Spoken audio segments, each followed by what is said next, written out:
Seorang warga Ukuweru, Desa Pojok, Kecamatan Nogosari, Boyolali viral di media sosial. Pasalnya, dia menjual paket alat sound system di pinggir Jalan Solo Semarang, dengan diberikan tulisan menohok. Hal tersebut menarik perhatian masyarakat terutama pengguna jalan yang melintas. Dia adalah Rianto 60 tahun, pengusaha persewaan sound system yang terdampak COVID-19. Dia pun terpaksa menjual satu persatu perangkat sound system yang dimiliki untuk membayar cicilan bank serta mencukupi kebutuhan keluarga. Tinggal sound system ini milik saya. Ia sudah tidak mampu untuk usaha sound system karena tidak ada tanggapan.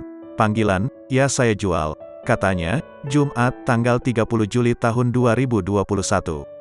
Usaha hobi dan sound system yang dia rintis sejak 2007 lalu itu dengan berat hati dikubur dalam-dalam. Dia yang semula punya 2 paket sound systemnya lengkap saat ini tinggal 1 paket saja yang 1 paket sudah laku terjual mulai awal pandemi COVID-19 lalu. Menjual paket sound systemnya di pinggir jalan ini memang baru pertama kalinya dan satu-satunya.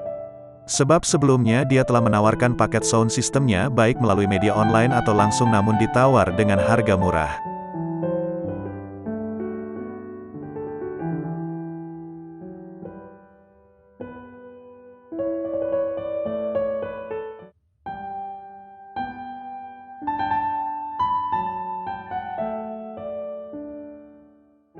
Para pedagang servis handphone terpaksa menawarkan jasa di luar Pusat Grosir Cililitan, PGC, Keramat Jati, Jakarta Timur.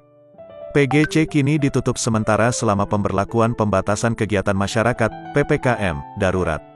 Mereka mengeluhkan penurunan omset. Penurunan omset juga dirasakan yang lainnya. Mereka yang menjajakan jasa servis handphone di jalan depan PGC juga merasakan hal serupa. Namun, tanpa putus asa mereka tetap berupaya mencari nafkah bagi keluarga di rumah sejak pagi hingga sore hari.